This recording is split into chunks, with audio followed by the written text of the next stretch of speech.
जो भी छात्र छात्रा है बिहार के किसी भी नजरिए से आप बीए बीसी बीकॉम कर रहे हो, अगर कोई भी छात्र छात्रा हिस्ट्री आप लोग मेजर में, माइनर में या फिर आप लोग एमडीसी में लिए हो, आप लोगों का जो क्वेश्चन पेपर मैं आज लेकर आया हूँ ये आप लोग का द आइडिया ऑफ भारत जो आप लोग का हिस्ट्री पेपर है उसका नाम है। ठीक है, जो भी आप लोग का हमारे 5 जनवरी को मैं करवा दूंगा। ठीक है, तो वही क्लास आज का है जो आप लोग का कुछ महत्वपूर्ण प्रश्न हमारे जो बचे हुए थे शॉर्ट क्वेश्चन और लॉन्ग क्वेश्चन वो मैं आपको आज इस क्लास में करवाता हूँ। साथ में मैं आप लोगों का बिहार यूनिवर्सिटी में पूछे गए पिछले साल का प्रश्न पत्र और एलएनएम में पूछे गए प्रश्न पत्र मैं आप लोगों को दिखाऊंगा, जिससे आप लोग को ये भी पता चलेगा कि हाँ सर हमारे एग्जाम में किस प्रकार के क्वेश्चन पूछे जाएंगे। ठीक है, तो सारे बच्चे सेशन को शेयर कर दीजिएगा और लाइक कर लीजिएगा ताकि आपके हर एक साथी को जो है ये क्वेश्चन प्रोवाइड हो सके और सभी बच्चे अपना तैयारी बेहतर तरीके से कर सके। ठीक है, तो हमारा आज का पहला प्रश्न निकल के आता है, सभी बच्चे आंसर देने का प्रयास कीजिएगा। ठीक है, पहला क्वेश्चन हमारा निकल के आता है कि वेदों की कुल संख्या कितनी थी। ये जब मैंने क्वेश्चन करवाया हुआ आप लोगों को भी, लेकिन फिर भी देखो यही क्वेश्चन आपके एग्जाम में भी पूछे जाते हैं। जो भी क्वेश्चन मैं करवाऊंगा आज की क्लास में सभी क्वेश्चन आपके एग्जाम के लिए मोस्ट वीवीआई रहेगा, एमवीवीआई क्वेश्चन आप लोग का, क्योंकि ये सभी क्वेश्चन पिछले बार पूछे गए आपके बिहार यूनिवर्सिटी में और आपका पाटलिपुत्रा यूनिवर्सिटी, एलएनएम यूनिवर्सिटी सभी यूनिवर्सिटी में पूछा गया है। ठीक है, तो सारे बच्चे सेशन को ध्यान से समझिएगा और आंसर देने का प्रयास कीजिएगा। देखिए आपका जो एग्जाम में पूछा जाता है वेदों की कुल संख्या कितनी है, वेदांगों की कुल संख्या कितनी है, सारे बच्चे बताइएगा। ठीक है, कमेंट में सारे बच्चे को बतानी है। ठीक है, वेदांगों की कुल संख्या कितनी है। उसके बाद आप लोगों से एग्जाम में पूछा जाता है उपनिषदों की संख्या कितनी है, बताइए उपनिषद की संख्या कितनी है, सारे बच्चे बताइएगा। पुराणों की संख्या कितनी है ये भी आप लोगों को बतानी है सारे बच्चे को। ठीक है, मैंने आपके लिए ऑब्जेक्टिव क्वेश्चन लेकर आया, साथ में आप लोगों का सब्जेक्टिव क्वेश्चन भी लेकर आया हूं। ठीक है, तो उसके बाद देखिए पुराणों की संख्या कितनी है, ये चार चीज आप लोगों को बतानी है हर एक बच्चे को। ठीक है, जो बच्चे को याद है अच्छी बात है, जो बच्चे को नहीं याद है लिख लीजिएगा। वेदों की कुल संख्या कितनी हो जाएगा सर, तो वेदों की संख्या हमारा 4 है, वेदांगों की संख्या हमारा 6 है, उपनिषदों की संख्या हमारा 108 है और पुराणों की संख्या हमारा 18 है। ठीक है, सबसे प्राचीन वेद आपसे पूछा जाएगा कौन सा है, तो बताइए सबसे प्राचीन वेद हमारा क्या है, बताइएगा सारे बच्चे कमेंट में। तो सबसे प्राचीन वेद हमारा क्या हो जाएगा सर, हमारा सबसे प्राचीन वेद हमारा ऋग्वेद यहाँ से हो जाएगा। ठीक है, अभी मैं आप लोगों का लॉन्ग क्वेश्चन भी करवाने वाला हूँ, तो जो आप लोग का बचा हुआ था हमारे 5 मॉडल सेट से वो मैं क्वेश्चन करवाने वाला लॉन्ग क्वेश्चन, तो सभी बच्चे ध्यान से जरूर कीजिएगा। ठीक है सारे बच्चे।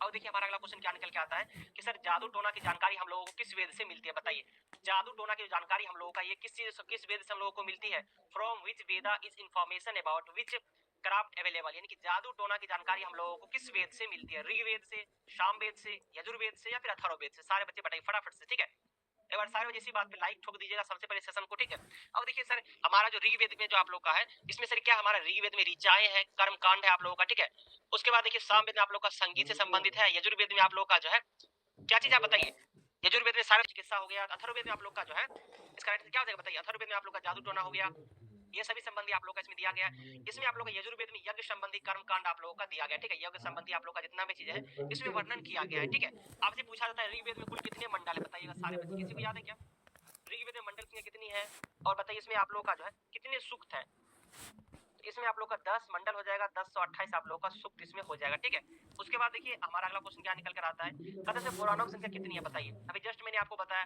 पुराणों की संख्या कितनी हो जाएगा सर, बताइए पुराणों की संख्या हमारा 18 हो जाएगा यहाँ से। अच्छा बताइएगा आप लोगों का जो है एक क्वेश्चन आप लोगों को और बतानी है। ठीक है, चलो मैं आपको आगे पूछूंगा। ठीक है, अभी कुछ और भी कर लेते हैं। ठीक है, क्योंकि देखिए हमारा जो इंपोर्टेंट क्वेश्चन है सभी क्वेश्चन हम लोग बारीकी से करते चलेंगे यहाँ। कहते सर हर्षचरितम किसने लिखा, ये क्वेश्चन तो मैंने आपको बहुत बार करवाया हुआ है, बाणभट्ट ने, कलहन ने, कौटिल्य, फिर में से कोई नहीं है। देखो बाणभट्ट की और भी रचनाएं आपसे एग्जाम में पूछी जाती है, कौन कौन सी रचना है बाणभट्ट की, बताइए कलहन की रचना कौन कौन सी है और कौटिल्य की रचना कौन कौन सी है, तीनों आपके एग्जाम में पूछे जाते हैं। बहुत इंपॉर्टेंट क्वेश्चन है ये, आपका ध्यान रखना। ठीक है, हर एक हाल में देखिए बाणभट्ट का रचना तो आप लोग का बिहार के हर एक यूनिवर्सिटी में पूछा गया है 100%, और इस बार पूछा जाएगा, ये आप गांठ बांध लो। ठीक है, तो बाणभट्ट की सर दो रचना आप लोग का, एक हो जाएगा पहला आपका हर्षचरितम, दूसरा हो जाएगा कादम्बरी, वेरी वेरी इंपॉर्टेंट, इसको आप लोग नोट कर लीजिएगा। ठीक है, उसके बाद देखिए कलहन की सर एक रचना बहुत इंपॉर्टेंट है जिसका नाम है सर राज तरंगिणी। ठीक है, जिसका नाम है सर क्या राज तरंगिणी, एक बहुत अच्छी रचना है, किसकी सर कलहन की रचना है। कौटिल्य का सर दो नाम है, एक आपका कौटिल्य हो गया, एक इसका नाम चाणक्य हो गया। ठीक है, और इसका नाम एक और होता है आप लोग का विष्णुगुप्त। ठीक है, तो आप कंफ्यूज कभी भी मत होना, मैं आप लोगों से बोल रहा हूँ। ठीक है, इसकी जो एक रचना है हमारा अर्थशास्त्र, ध्यान रखिएगा। ठीक है, अर्थशास्त्र किसकी रचना है सर, तो अर्थशास्त्र जो आप लोगों का कौटिल्य की यहाँ से रचना हो जाएगा। ठीक है, दबा के शेयर कर दीजिएगा अपने सभी दोस्तों को। देखिए अगला क्वेश्चन आपका निकल के आता है, प्रयाग प्रशस्ति आप लोगों का जो अभिलेख है किस राजा से संबंधित है, वेरी वेरी इंपॉर्टेंट। तो आप लोग का एलएनएमयू यूनिवर्सिटी में आपका पूछा गया है और आपका बीआरएबी यूनिवर्सिटी में पूछा गया प्रश्न है। ठीक है, बाकी बिहार के सभी यूनिवर्सिटी के लिए वीवीआई क्वेश्चन है, सारे बच्चे ध्यान से कीजिएगा। तो एलएनएमयू के बच्चे, बीआरबी के बच्चे एकदम गांठ बांध लीजिए, आप लोगों के एग्जाम में क्वेश्चन का लेवल थोड़ा सा हाई रहता है, जो कि मैं भी आपको करवा रहा हूँ। ठीक है, इसको आप लोग ध्यान से जरूर कीजिए। कहते सर प्रयाग प्रशस्ति अभिलेख किस राजा से संबंधित है, चंद्रगुप्त द्वितीय, समुद्रगुप्त, अशोक या फिर कनिष्क के द्वारा। तो सर इसका राइट आंसर क्या हो जाएगा, बताइए सारे बच्चे, ये जो राइट आंसर आप लोग राजा चंद्रगुप्त द्वितीय के द्वारा आपका जो है इसके आपका क्या पूछा जाता है, जांची का अभिलेख आप लोग का याद रखिएगा अशोक का जो अभिलेख है सर सबसे प्रसिद्ध आप लोग का सांची का अभिलेख है, ठीक है। ये किसका अभिलेख है सर? अशोक का अभिलेख है, यहाँ से ध्यान रखिएगा, ठीक है। अब देखिए यहाँ से आगे क्या निकल के आता है आप लोगों का, कहते हैं सर निम्नलिखित में से कौन सी पुस्तक अश्वघोष द्वारा रचित नहीं है? वेरी वेरी इंपोर्टेंट क्वेश्चन है। देखिए अश्वघोष हो गया, बुद्धचरितम हो गया, उसके बाद आप लोग का जो है एक और राइटर आप लोग का यूनानी जो आप लोग का था, ठीक है, जिसका आप लोग का इंडिका रचना है, ठीक है। इंडिका किसकी रचना बताइएगा सभी बच्चे? तो इंडिका किसकी रचना है? मैं आपको प्लस क्वेश्चन भी करवाया हुआ हूं, ठीक है। मेगास्थनीज की किसकी रचना हो जाएगा सर? मेगास्थनीज की। याद है कि नहीं बताना सारे बच्चे। देखिए निम्न में से कौन सी पुस्तक अश्वघोष द्वारा रचित नहीं है? बुद्धचरितम, सौदरानंद, सारीपुत्र प्रकरण या फिर अभिधम्म कोश। देखिए अश्वघोष की सर 3 रचना आपसे एग्जाम में पूछा जाता है, बुद्धचरितम हो गया, सौदरानंद हो गया, सारीपुत्र हो गया, तीनों जो है अश्वघोष की रचना है। एक आप लोग यहाँ से रचना और याद रखिएगा, उसका नाम मैं आप लोगों को यहाँ से बता देता हूँ, ठीक है। 3-4 रचना इनकी जो बहुत फेमस है, मंडी अस्तोगाथा, ठीक है, मंडी अस्तोगाथा एक इनकी और रचना है, ठीक है, जो आपसे एग्जाम में पूछा जाता है। ये 4 रचना अश्वघोष की वेरी वेरी इंपोर्टेंट है, सभी बच्चे याद रखिएगा, ठीक है। प्रश्न है तो सारे बच्चे जरूर इसका आंसर बताइएगा, ठीक है। कहते हैं कि विक्रमशिला विश्वविद्यालय की स्थापना किसने किया? धर्मपाल ने, गोपाल ने, देवपाल ने, फिर कनिष्क ने। देखिए आपका जो विक्रमशिला ये आपका कहाँ पर स्थित है बताइए सबसे पहले मुझे, ये आपका विश्वविद्यालय कहाँ पर स्थापित है? सभी बच्चे ये भी कमेंट में बताओ, सारे बच्चे फटाफट से, विक्रमशिला कहाँ पर स्थित है। उसके बाद आप मुझे बताइएगा तक्षशिला हमारा विश्वविद्यालय कहाँ पर स्थित है। ये दोनों क्वेश्चन आपका बहुत कंफ्यूजिंग वाला है, तो दोनों क्वेश्चन का आंसर आप लोगों को बतानी है। तो देखिए सर विक्रमशिला विश्वविद्यालय हमारा जो बिहार के भागलपुर जिले में स्थित है, ठीक है, भागलपुर जिला में आप लोग का ये स्थित है। क्या चीज है? विक्रमशिला विश्वविद्यालय। इसकी स्थापना जो है सर ये धर्मपाल ने किया था। धर्मपाल राजा किस वंश का शासक था सर? पाल वंश का राजा था। पाल वंश का राजा इन्होंने क्या किया था? विक्रमशिला का स्थापना किया था। तक्षशिला आपसे पूछा जाएगा, तो तक्षशिला आप लोग का जो कहां पर है? पाकिस्तान के रावलपिंडी नामक जिले में स्थित है, ठीक है, पाकिस्तान के रावलपिंडी जिले में, ठीक है, रावलपिंडी जिले का नाम है, वहां पे स्थित है ये। कहते हैं कि तक्षशिला की स्थापना किसने किया था? तो इसकी स्थापना आप लोग का राजा भगत ने किया था, राजा गौतम भगत ने किया था, ध्यान रखिएगा, ठीक है। उसके बाद आपसे पूछा जाता है कि नालंदा विश्वविद्यालय। 3 विश्वविद्यालय आप लोगों का बहुत महत्वपूर्ण है, एक आपका नालंदा विश्वविद्यालय यहाँ से हो जाता है। कहते हैं नालंदा विश्वविद्यालय का स्थापना किसने किया था? आपके एग्जाम में कुछ भी पूछा जा सकता है, ठीक है, ये तीनों में से, तो आप लोगों को हर एक बच्चे को याद रखनी है, ठीक है। कहते हैं नालंदा विश्वविद्यालय की जो स्थापना हम लोग का है ये गुप्त वंश, कुमार गुप्त, कुमार गुप्त ने ही आप लोग का जो है नालंदा विश्वविद्यालय का स्थापना करवाया था। यहाँ से ध्यान रखिए, तीनों विश्वविद्यालय आपके लिए वेरी वेरी इंपॉर्टेंट है, सारे क्वेश्चन को। सामवेद का उपवेद का नाम क्या है? देखो आपका जो चारों वेद है, मैं चारों वेद के उपवेद के बारे में बताता हूँ। उपवेद सर होता क्या पहले ये आप समझ लो। देखो जैसे कि आपके पिता है, ठीक है, आपके पिता के बाद आपका क्या होता है? आपका पुत्र होता है ना, जैसे आप हो अपने पिता का पुत्र, आपके पिता के पिता कौन हो जाएंगे? आपके दादाजी हो जाएंगे। उसी तरह से जैसे वेद है ना, वेद का भी जैसे वेद है ना, वेद का भी एक छोटा छोटा हिस्सा है जिसको हम क्या कहते हैं सर? उपवेद कहते हैं, ठीक है। तो हमारा वेदों की संख्या कितनी है सर? 4 है। पहला सर हमारा जाएगा ऋग्वेद, सारे बच्चे लिख लीजिएगा, ठीक है। ऋग्वेद हो गया, सामवेद हो गया, अथर्ववेद हो गया, ठीक है, और हमारा एक यजुर्वेद हो गया, ठीक है। चारों वेद का हमारा उपवेद भी है जो आप लोगों को ध्यान में रखनी है। सबसे पहले मुझे आप लोग ये बताइएगा वेद के रचनाकार कौन है? बताइए वेद के रचनाकार कौन है? आप लोग कमेंट में बताओ, मैं तब तक इधर इसको बताता हूँ, ठीक है। देखिए तो ये चीज आपको मैं यहाँ से बता देता हूँ। यहाँ से देखिए ऋग्वेद का जैसे उपवेद हो जाएगा, इसी को हम लोग क्या कहते हैं सर? आयुर्वेद कहते हैं, ठीक है। ऋग्वेद का ही एक उपवेद है जिसका नाम सर आयुर्वेद है। एक हमारा सामवेद है, सामवेद का जो सर उपवेद है उसका नाम सर गंधर्व वेद है, ठीक है, गंधर्व वेद, गंधर्व वेद यहाँ से हो जाएगा। उसके बाद देखिए सर अथर्ववेद का जो हमारा उपवेद है इसका नाम सर क्या हो जाता है? शिल्प वेद। क्या नाम है सर? शिल्प वेद इसको हम लोग कहते हैं यहाँ से, ठीक है, या फिर स्थापत्य वेद भी इसका 2 आप लोग का, ठीक है, स्थापत्य वेद इसका हो जाएगा एक। उसके बाद देखिए यजुर्वेद का एक और आप लोग का यहाँ से हो जाएगा जिसको हम लोग क्या कहते हैं सर? धनुर्वेद कहते हैं, ठीक है, धनुर्वेद, जिसमें हम लोग का धनुष से संबंधित आप लोग का ज्ञान मिलता है, जिसको हम लोग धनुर्वेद भी। बहुत अच्छा बात, बहुत अच्छा, सभी बच्चों का राइट आंसर आ रहा है, बहुत अच्छी बात है। देखिए क्रिएटिव राइटिंग का भी क्लास आप लोग हम करवा देंगे आज शाम में, ठीक है। आगे देखिए सर अगला क्वेश्चन हमारा क्या निकल गया था? अब देखो हमारा जो प्रश्न निकल के आता है सर, देखो प्राचीन शिक्षा की गुरुकुल व्यवस्था की विवेचना करिए, प्राचीन भारत में विज्ञान एवं तकनीकी के बारे में बताइए, जैन साहित्य के बारे में बताइए, प्राचीन प्रकाश आप लोग डालिए सभी में। ये सभी प्रश्न मैं आप लोगों को यहाँ से बताता हूँ। बाकी आप लोगों का 2 क्वेश्चन यहाँ से देखो है निकला हो। देखो नालंदा विश्वविद्यालय का स्थापना सर किसने किया बताइए? हर्षवर्धन ने, समुद्रगुप्त ने, कुमारगुप्त ने या फिर कनिष्क ने? तो सर राइट से क्या कुमारगुप्त ने आप लोग का जो नालंदा विश्वविद्यालय का स्थापना यहाँ से किया था, ठीक है। अब देखिए हमारा जो लॉन्ग क्वेश्चन बचा हुआ था, मैंने आप लोगों को 3 क्लास करवाया है ना अभी 3 दिन में आप लोगों का, जिसमें क्या आप लोगों का मैंने आपका इंपोर्टेंट क्वेश्चन सभी करवाया था। उसके बाद आप लोग का जो बच जाता है ना वो आप लोग का क्या होता है? देखिए ये हमारा क्वेश्चन बचा हुआ था आप लोगों का पिछले क्लास में, आप लोगों ने क्लास किया होगा मॉडल सेट वाला, तो आप लोगों को पता होगा सर ये क्वेश्चन हम छोड़े हुए थे कि प्राचीन भारतीय शिक्षा की विशेषता ये बताइए या फिर वैदिक युगीन शिक्षा की विशेषता बताइए। मैं आप लोगों का सभी चीजें एक क्लास में समझा दूंगा यहाँ से, और भी आप लोगों का वीवीआईएस सभी लेकर आया हूँ। अगर आप इस प्रश्न को बनाते हो एग्जाम में तो आपका 10 नंबर आपको सीधे मिल जाएगा, आप सोच सकते हो। मतलब आपको 10 नंबर यहाँ से मिलेगा, बात आप अगर 5 मिनट का क्लास करते हो तो सोच सकते हो। तो जिम्मेदारी आपके हाथों में, आपको क्या करनी है आपके हाथों में समझना है, ठीक है। देखिए, प्राचीन भारतीय शिक्षा पूछे या फिर वैदिक युगीन शिक्षा पूछे, बात एक ही होता है, क्योंकि प्राचीन समय हमारे भारत में जो शिक्षाएं सर चलती थी उसी का नाम सर क्या, वैदिक युगीन शिक्षा है, ठीक है। तो पहले समय में आप लोगों का जो है प्राचीन भारतीय सभ्यता में विश्व की सर्वाधिक रोचक तथा महत्वपूर्ण सभ्यता में से एक है हमारा भारत, ठीक है। कहते हैं कि भारतीय शिक्षा में अगर देखा जाए, यहाँ पर से बहुत दूर दूर से लोग आता था पढ़ने के लिए। देखते हो नालंदा विश्वविद्यालय में चीन का आदमी, यूनान का आदमी पढ़ने के लिए यहाँ पर आता था, क्योंकि हमारा नालंदा विश्वविद्यालय बहुत प्रसिद्ध था, ठीक है। कहते सुदूर अतीत में, अभी से बहुत समय पहले, 4000 ईसा पूर्व पहले आप लोग का जो है कहा जाता है कि बहुत लोग हमारे यहाँ पर पढ़ने आते थे। कहते ज्ञान जो है मनुष्य का तीसरा नेत्र है, तीसरा आंख है, जिसके द्वारा हम क्या करते हैं, सभी चीजों को जानने में मदद मिलती है, सही कार्यों को करने में हम लोगों को जानकारी मिलती है, ठीक है। कहते यहाँ से आप लोग का विद्या आरंभ संस्कार, इसमें आप लोगों का बहुत सारा यहाँ से इंपोर्टेंट क्वेश्चन निकल के आता है कि सर हमारा वैदिक युगीन शिक्षा की विशेषताएं क्या क्या है, सोच समझिएगा। पहला हमारा निकल के आता है विद्या आरंभ संस्कार, ठीक है। तो सर विद्या आरंभ संस्कार क्या होता है, जब हम लोग जाते थे गुरुकुल में, ठीक है, गुरुकुल में जाते थे हम लोग, तो क्या करते थे, वहां पर जाकर शिक्षा ग्रहण करते थे, गुरु से जाकर शिक्षा ग्रहण करते थे, तो उसी में हम लोगों का टोटल जो संस्कार होता है वही आप लोगों का विशेषता होता है हमारे शिक्षा की, ठीक है। तो यहाँ से हम लोग उसको समझते हैं, ठीक है। कहते सर विद्या आरंभ संस्कार आप लोगों का क्या होता है। देखो आप लोगों से एक मिनट बोलना चाहेंगे कि जो भी बच्चे हमसे कुछ पूछ रहे हो कमेंट बॉक्स में, आप लोग वेट करो, आप लोगों को जब ये क्लास लास्ट होगा ना, अभी आप ये क्लास करो, ठीक है। लास्ट में मैं आप लोगों को 5 मिनट समय दूंगा लेके, आपको जो भी चीजें पूछना है, जो भी क्लास के बारे में, कौन सा क्लास कब होगा, मैं आप लोगों को बता दूंगा, ठीक है। आप लोगों से रिक्वेस्ट है सारे बच्चे इस क्लास को ध्यान से कीजिए।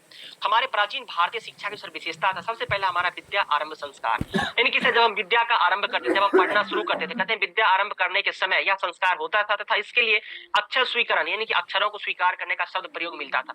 इसमें छात्रों को अक्षर का ज्ञान कराया जाता था, अ से लेकर के ज्ञ तक, ये सभी अक्षर ज्ञान होता था। फिर उसके बाद हमारा होता था सर उपनयन संस्कार। उपनयन संस्कार सर क्या होता था कि जब हमारा अक्षर ज्ञान हो गया तो उसके बाद से संस्कार होता था, जिसकी क्या कहते हैं, जब बच्चा जो है वेद का ज्ञान करने के लिए गुरु के पास जाता था, गुरुकुल में जंगल में, ठीक है, तब उसका होता था उपनयन संस्कार। कहते हैं सर यह संस्कार जो है हमारे बहुत बड़े बड़े पंडित जी, क्षत्रिय हो गया, वैश्य हो गया, क्योंकि पहले समय में जो था बड़े बड़े जाति के बच्चे ही पढ़ पाते थे गुरुकुल में जाके। ये जो छोटा छोटा जाति है, ये सब छोटा जाति के आदमी को घर में रहने का अलाव था, बस पढ़ने का क्षमता नहीं था किसी को, ठीक है। कहते उसमें ब्राह्मण हो गया, क्षत्रिय हो गया और वैश्य, ये 3 जाति के बच्चे ही पढ़ने के लिए सिर्फ जाते थे, और उन्हीं का उपनयन संस्कार अधिकतर होता था, ठीक है। प्राचीन भारत में बिना ओपनिंग संस्कार के कोई भी वैदिक शिक्षा प्राप्त नहीं कर सकता था। कहते हैं कि उस समय जो बच्चा उपनयन संस्कार नहीं होगा वो बच्चा वैदिक शिक्षा ग्रहण नहीं कर सकता था, ठीक है। अब देखिए कहते हैं उसके बाद आप लोगों का समावर्तन संस्कार क्या था सर। देखो 2 संस्कार मैंने समझाया ना, पहले क्या सर, जो अक्षर का ज्ञान मिल गया, उसके बाद इसका उपनयन संस्कार हो गया, फिर उसके बाद होता है समावर्तन संस्कार, जब बच्चा वहां पर पढ़ने के लिए गया गुरुकुल में, ठीक है। कहते हैं कि वैदिक शिक्षा ग्रहण करने की समाप्ति पर, जब वैदिक शिक्षा ग्रहण कर लिया, वेद का ज्ञान ग्रहण कर लिया, उसके बाद जो एक संस्कार होता था, कहते उसको नाम क्या था, समावर्तन संस्कार, यानी कि घर लौटना। भाई अब तुम पढ़ लिया, अब तुम अपना घर चल जाओ, ठीक है। आप लोग का एग्जाम कब कब से, सारे बच्चे कमेंट में बताइए, तो मैं देखना चाहता हूँ आप लोग का एग्जाम कब कब से। देखो तो जब बच्चे जो है ना पढ़ लिख लेते थे गुरुकुल में सब कुछ, तब वो घर लौटते थे, ठीक है। जब घर लौटने लगता था उसी के समय एक संस्कार होता था जिसका नाम था समावर्तन संस्कार। कहते इस अवसर पर गुरु द्वारा छात्र को अपने प्रभावशाली उपदेशों के माध्यम से गुरु अपने बच्चे को समझाते थे और उसके भावी कर्तव्यों के विषय में भी क्या कराते थे, अवगत कराते थे कि जब तुम जाओगे अपने गाँव में, परिवार में, तो वहां पे जाकर के तुम जो है क्या करोगे, परिवार कैसे चलाओगे, गृहस्थी जीवन कैसे चलाओगे, पत्नी हो जाएगा, बाल बच्चा हो जाएगा, तो कैसे संभालोगे, इसके बारे में वो अपने शिष्य को समझाते थे घर जाने से पहले, ठीक है। इसके बाद छात्र क्या करता था, ब्रह्मचर्य आश्रम का परित्याग करके गृहस्थ जीवन में प्रवेश करता था, यानी पारिवारिक जीवन में प्रवेश करता था, ठीक है। देखिए ठीक है, तो बच्चों का एग्जाम जो 11 को हिस्ट्री है, ठीक है, 9 को भी हिस्ट्री है क्या, 11 को हिस्ट्री का एग्जाम है। आप लोगों का आज ये लास्ट क्लास है हमारा, ठीक है।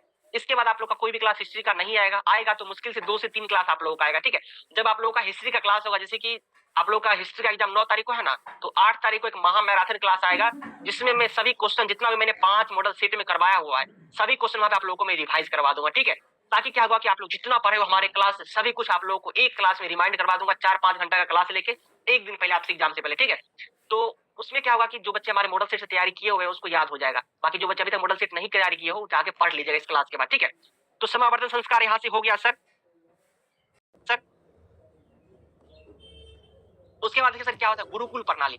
जब बच्चा वहां से गृहस्थ जीवन प्रवेश कर गया तो गुरुकुल प्रणाली होता था। कहते हैं कि प्राचीन भारतीय शिक्षा में हमारा गुरुकुल व्यवस्था था। कहते हैं इसमें छात्र अपने घर से गुरु के घर पर निवास करते थे, घर पे जाके, यानी कि पहले समय में सर क्या था, बच्चे गुरु के घर पर जाकर पढ़ते थे। लेकिन आज का समय क्या है सर, बच्चे हमको मोबाइल में पढ़ रहे हैं, अपने घर में तकिया पे बैठ के, घर में कंबल में घुस के, है कि नहीं सर। तो समय बदलता गया, बच्चों का सोच बदलता गया, बच्चों का विचार भी बदलता चला गया। कहते छात्र गुरुगिरी में, छात्र जो है गुरु जी के घर में जाकर के ब्रह्मचर्य का पालन करते हुए शिक्षा प्राप्त करते थे।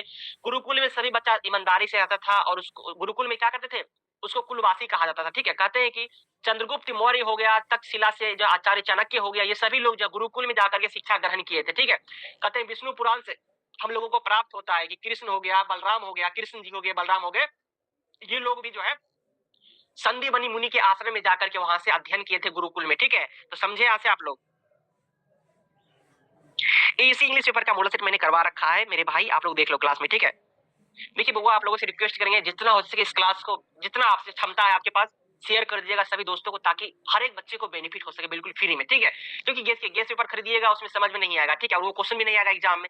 मैं आपको जो क्लास करवाता हूँ, ये क्लास से बेनिफिट क्या है कि बिहार के सभी यूनिवर्सिटी का जितना भी क्वेश्चन पेपर है पिछले साल पूछा गया आप लोग का हिस्ट्री में, सभी को मैंने कंपाइल किया, सबको कंपाइल करके जो क्वेश्चन आप लोग का बना भी है क्वेश्चन, उसको मैं लेकर आया। तो वो आपके लिए बहुत इंपॉर्टेंट है कि नहीं।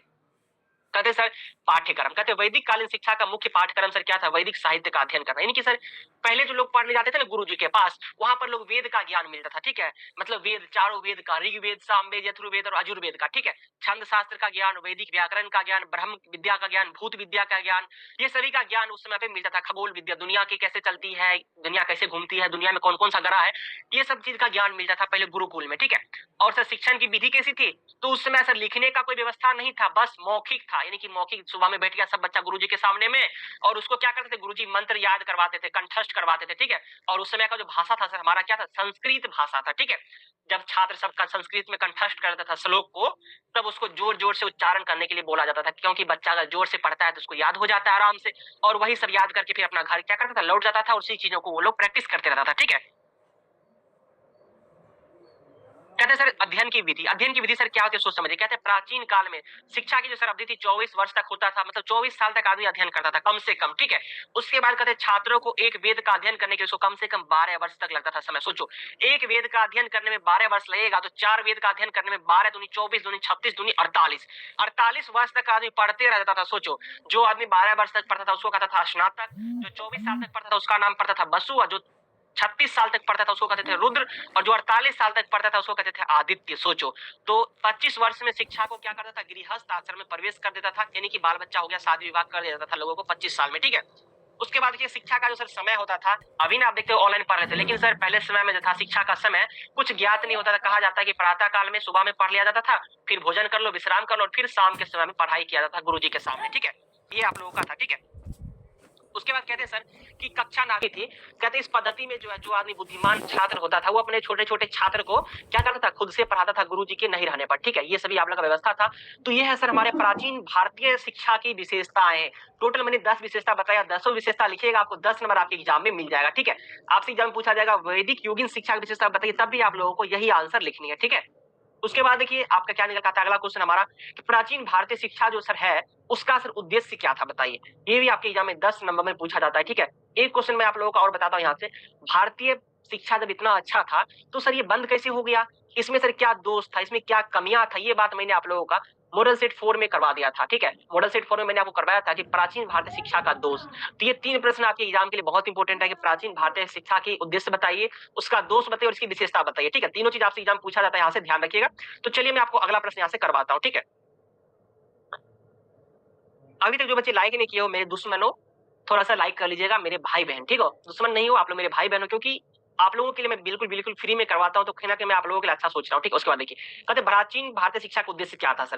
कहते शिक्षा जो हमारा है वो सर्वांगीण विकास करता है। अगर आप भैया मूर्ख रहिएगा तो क्या होगा, आपके परिवार को भी कोई आदमी दूसरा चला देगा, है कि नहीं, कोई आदमी मूर्ख बना देगा आपको, है कि नहीं। तो कहते हैं सर कि केवल उद्देश्य आप लोगों का जो है सिर्फ पुस्तक का ज्ञान करना ही नहीं था, ज्ञान प्राप्त करने का मतलब था सर मनुष्य का जो समस्त जीवन है, स्वास्थ्य है, विकास कैसे होगा, उसके बारे में जानकारी प्राप्त करना था। ठीक है, शिक्षा को जीवन के विभिन्न क्षेत्रों में विभिन्न पथ को प्रदर्शित करने वाला माना जाता है। अगर आपके पास शिक्षा नहीं है तो कोई भी आ जाए बेवकूफ बना के चला जाता है। ठीक है, इसीलिए हमारे लिए सर शिक्षा क्या बहुत जरूरी है। इसका सर उद्देश्य यहाँ से क्या क्या होता है समझिएगा। ठीक है, कहते हैं सबसे पहला हमारा होता है ज्ञान व अनुभूति पर बल, यानी कि सर सबसे पहले हम लोग को ज्ञान के बारे में जानकारी देना बहुत जरूरी है। कहते हैं वैदिक कालीन शिक्षा का सर पहला उद्देश्य था अनुभूति, यानी कि हम लोगों को जो है अपने विचार, अपने आसपास में जो भी लोग हैं उसके प्रति सहानुभूति अनुभूति करना, ठीक है, उसके समय पर ज्ञान मापदंड करना, ये सब चीजें हम लोगों को ज्ञान अर्जित करना, व्यक्ति को अपनी योग्यता का प्रमाण जो है पहले समय में डिग्री के अनुसार नहीं होता था कि हम लोगों को सर्टिफिकेट मिल गया तो हम लोग 10वां पास कर गया। पहले समय में होता था शास्त्रार्थ, यानी कि आगे में बैठ गया 10 को विद्वान, वहां पर अब पूरा शास्त्रार्थ हो रहा है, कोई कोई बात पे टॉपिक पे चल रहा है सब आदमी, ठीक है,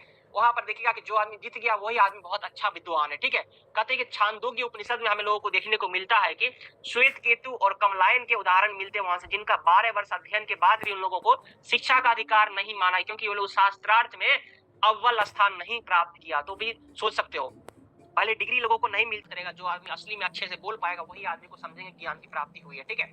उसके बाद कहते हैं चित्त वृत्तियों का निरोध। कहते हैं कि क्या है, प्राचीन काल के मनुष्यों का सर मानना था कि शरीर हम लोगों का एक न एक दिन खत्म हो जाएगा, ठीक है, जबकि हमारा आत्मा क्या सर अनश्वर, यानी कि ये कभी मरता नहीं आत्मा, ठीक है। इसीलिए आत्मा के विकास के लिए, आत्मा कैसे आगे बढ़े उसके लिए लोगों में अध्ययन किया जाता था और उसी पर हम लोग योग पर विशेष बल लेते थे, ठीक है। कहते योग करो निरोग रहो, बाबा रामदेव का ये कोटेशन है कि नहीं, बताइएगा।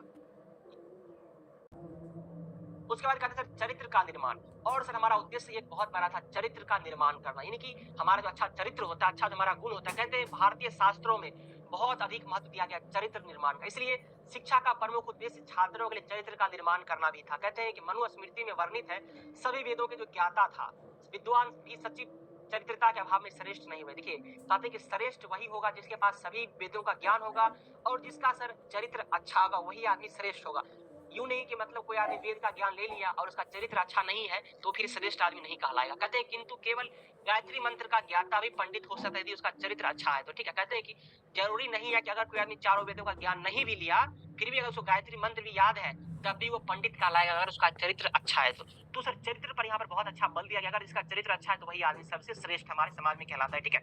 कहते सर आगे दिखाते हैं कि ईश्वर भक्ति का धार्मिकता का समावेश, यानी कि और इसे हमारा उद्देश्य था ईश्वर की भक्ति करना, ठीक है। कहते हैं प्राचीन काल में शिक्षा का प्रमुख उद्देश्य सर क्या था, ईश्वर की भक्ति करना, ईश्वर की धार्मिकता करना और उसके मस्तिष्क में पवित्रता एवं धार्मिकता का उदय होना, कि लोग पवित्र रहना चाहिए, धर्म के प्रति आस्था रहना चाहिए, इसके हमारा उद्देश्य था हमारे प्राचीन शिक्षा का, ठीक है। उसके बाद देखिए व्यक्ति का सभी तरीके से विकास हो, आत्मविश्वास हो, आत्म संयम हो, विवेक का वृद्धि हो, ये सभी के बारे में आपको बताया जाता है, व्यक्तित्व का विकास, सर्वांगीण विकास आप लोगों का, ठीक है। उसके बाद देखिए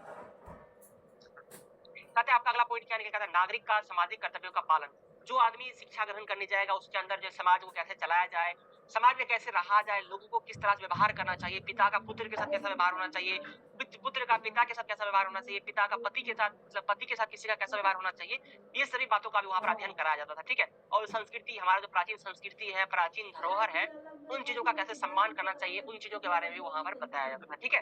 उसके बाद देखिए सामाजिक कुशलता, यानी कि समाज में लोग कैसे अपना जीवन यापन करेगा, शिक्षण ग्रहण करने के बाद कौन कौन सा काम करेगा, उसके लिए भी सर हम लोगों को अध्ययन कराया जाता था प्राचीन समय में गुरुकुल में, ठीक है, ताकि लोग वहां से जब लौट कर आए अपने घर को तो वहां पे आके वो सही तरीके से अपना जीविकोपार्जन करे और अपने परिवार को चला सके। अतः निष्कर्ष यहाँ निकलता है कि प्राचीन शिक्षा का उद्देश्य सर मूलभूत आवश्यकताओं की पूर्ति करना, जिसके बिना गृहस्थ जीवन एवं बौद्धिक विकास का होना संभव नहीं था। तो मतलब प्राचीन शिक्षा का उद्देश्य सर क्या था, मूलभूत हमारी जो आवश्यकताएं हैं उन चीजों को पूर्ति करना भी हमारा जो उद्देश्य था प्राचीन भारतीय शिक्षा का, ठीक है। क्लियर हो गया आप लोगों का यहाँ से। और देखिए हमारा जो अगला पॉइंट क्या निकल गया था सो देखिए बहुत इंपॉर्टेंट है भैया, ये तो क्वेश्चन देखो बिहार का कौन यूनिवर्सिटी का क्वेश्चन पेपर उठा लीजिएगा ना, हर एक यूनिवर्सिटी में ये क्वेश्चन सीधे पूछा जाता है 10 नंबर में। मतलब मैं आपके आज की इस क्लास में कम से कम आपको 30-40 नंबर का क्लास करवाने वाला हूँ, 70 नंबर में आपको 30 से 40 नंबर इस क्लास से मिल जाएगा आपको कंफर्मली। तो वसुधैव कुटुंबकम की सर अवधारणा क्या होता है सोच समझिए, 10 नंबर में पूछा जाएगा तो कैसे लिखना है समझिएगा यहाँ सारे बच्चे, ठीक है।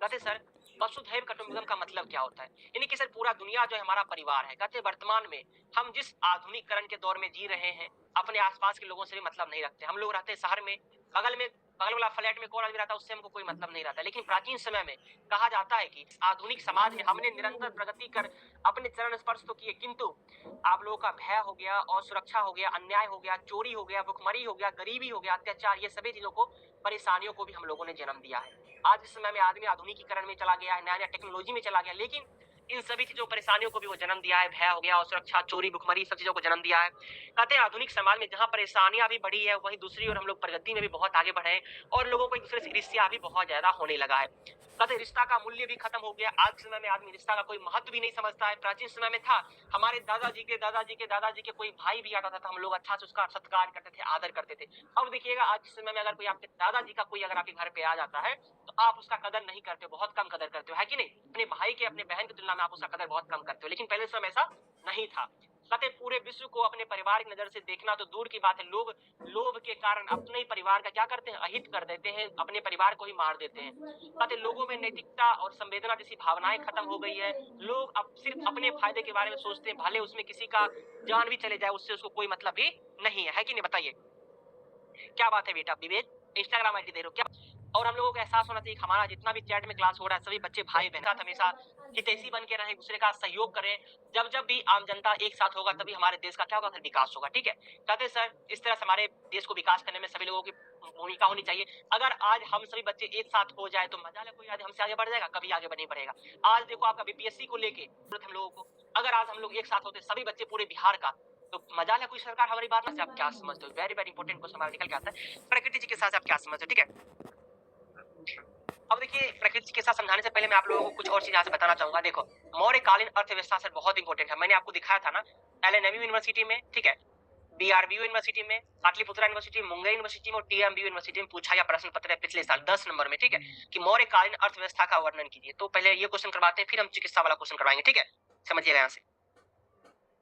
कहते सर मौर्य वंश का जो संस्थापक था सर चंद्रगुप्त मौर्य था। कहते कि उसके समय में अर्थव्यवस्था को, और अशोक के समय में भी आप लोग का जो है बहुत ज्यादा विकास हुआ मौर्यकालीन अर्थव्यवस्था। ठीक है, कहिएगा सर मौर्यकालीन हमारा अर्थव्यवस्था सर किधर था? तो ये आपका मगध राज्य में था। ठीक है, मगध करने का मतलब सर क्या होता है, अभी जो आप लोगों का गया तरफ का जो जिला आप लोग का, ये सभी आप लोग का पटना, ये सभी आप लोग का मगध में आता था प्राचीन समय में। ठीक है, तो सर इसका जो अर्थव्यवस्था था इसमें सर देखा जाए कृषि का स्थान, तो कहते प्राचीन समय में हमारा जो मौर्य के समय में जो था हमारा मेन सर चीजें क्या था, कृषि प्रधान हमारा समाज था, यानी कि लोग खेती करके अपना जीवन यापन यहाँ से करते थे। ठीक है, कहते साथ साथ व्यापार भी उन्नति स्तर पर पहुंच चुका था, लोग व्यापार भी करते थे। उस जिसका नाम है सर पुष्यगुप्त। ठीक है, उसने जब सुदर्शन झौल का निर्माण करवाया था, झील का निर्माण कराया था, ठीक है, जिसके माध्यम से लोगों को नहरें और सिंचाई की सुविधा प्रदान हो सके। तो ये सर हमारा इंपोर्टेंट क्वेश्चन यहाँ से है। उसके बाद कहते हैं पशुपालन। उस समय आप लोग का मौर्य के काल में जो आप लोग का पशुपालन बहुत ज्यादा यहाँ से हुआ था। कहते हैं अर्थशास्त्र के अनुसार चंद्रगुप्त मौर्य के समय पशुधन विकास आप लोग का विकास हुआ था। कहते हैं कि अच्छी का जानकारी हम लोगों को अशोक के 13वें अभिलेख से मिलता है, पशुपालन भी बहुत ज्यादा वहां पर हुआ था।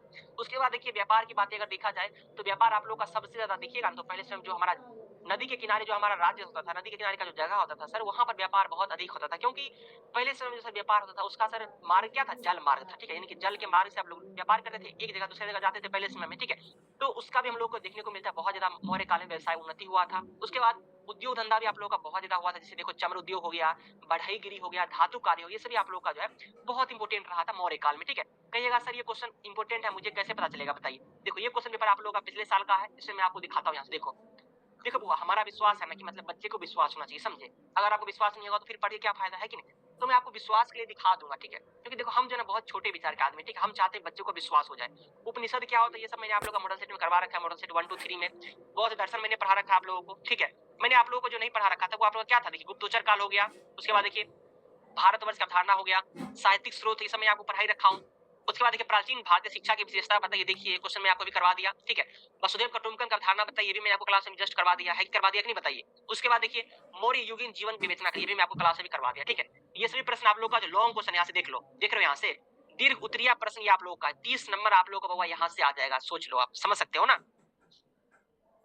तो हमारा उद्देश्य रहता है बस बच्चे को क्या करें, बेनिफिट देने के। ठीक है, अब देखिए हमारा जो एक क्वेश्चन और बचा वो भी क्वेश्चन मैं आपको यहाँ से करवा देता हूँ। ठीक है, जैसे देखिए ये क्वेश्चन हमारे लिखा हुआ है, प्राकृतिक चिकित्सा आप क्या समझते हो?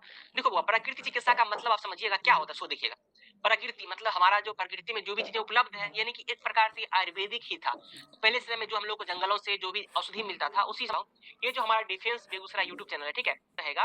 कहते हैं कि शरीर से वंचित द्रव्यों को, हमारे शरीर में जो चीजें निकलती है हमारे शरीर से एवं जीवन शक्ति को जो उन्नत करती है, वही से हमारे क्या कहलाते हैं, प्राकृतिक चिकित्सा कहलाती है। ठीक है, जीवन की पद्धति है सर, इसका पालन हमारे जीवन पर पड़ता है। यानी कि सर कहते हैं हमारे जो पूर्वज थे उसने क्या किया, 100 वर्षों पहले क्या क्या था, अपने आयु को जोड़ कर उन्होंने जड़ी बूटी हो गया, प्रकृति में जो भी चीजें मौजूद हैं उन चीजों से जो उन्होंने औषधि तैयार किया उसी को उन्होंने क्या कहते हैं, प्राकृतिक चिकित्सा कहते हैं। इसके बारे में हमारे बहुत सारे विद्वान ने अलग अलग परिभाषा यहाँ से दिया है लेकर। ठीक है, कहते सर कि प्राकृतिक चिकित्सा की जो परिभाषा है यहाँ से क्या सोच समझिए, देखिए बहुत सारे विद्वान ने अपना अपना अलग अलग परिभाषा दिया है लेकर के। कहते हैं कि लुईस कूने के अनुसार प्राकृतिक प्रणाली जिस चिकित्सा में आप लोगों का उपयोग होता है यथा दूसरी पद्धति में अगर कहा जाए तो बिना औषधि या ऑपरेशन के जो हमारा उपचार होता था सर उसी को हम क्या कहते हैं, प्राकृतिक चिकित्सा कहते हैं। कहा जाता है पहले समय में जब आदमी को बुखार होता था ना, अभी से 100 साल पहले आदमी को भूखले छोड़ दिया जाता था, उसको खाना नहीं देता था। लेकिन सोचो आज के समय में जिसको बुखार लगेगा उसको दवाई देगा लेके आदमी, लेकिन पहले समय में क्या था, उसको भूखे छोड़ देता था, सोचो मरिए जाएगा, है कि नहीं। उसके बाद बेंजामिन हीरे कहता है कि प्राकृतिक चिकित्सा जो आप लोगों का इसमें जो है रोगों का दर्शन किया जाता है कि रोग कैसे खत्म होगा। महात्मा गांधी कहते हैं कि प्राकृतिक चिकित्सा जो है पद्धति से रोग मिट जाने के साथ साथ रोगी के लिए एक ऐसी जीवन पद्धति का भी आरंभ होता था जिसमें आदमी क्या हो सकेगा, फिर से बीमार नहीं हो पाएगा। ठीक है, ये सब था हमारा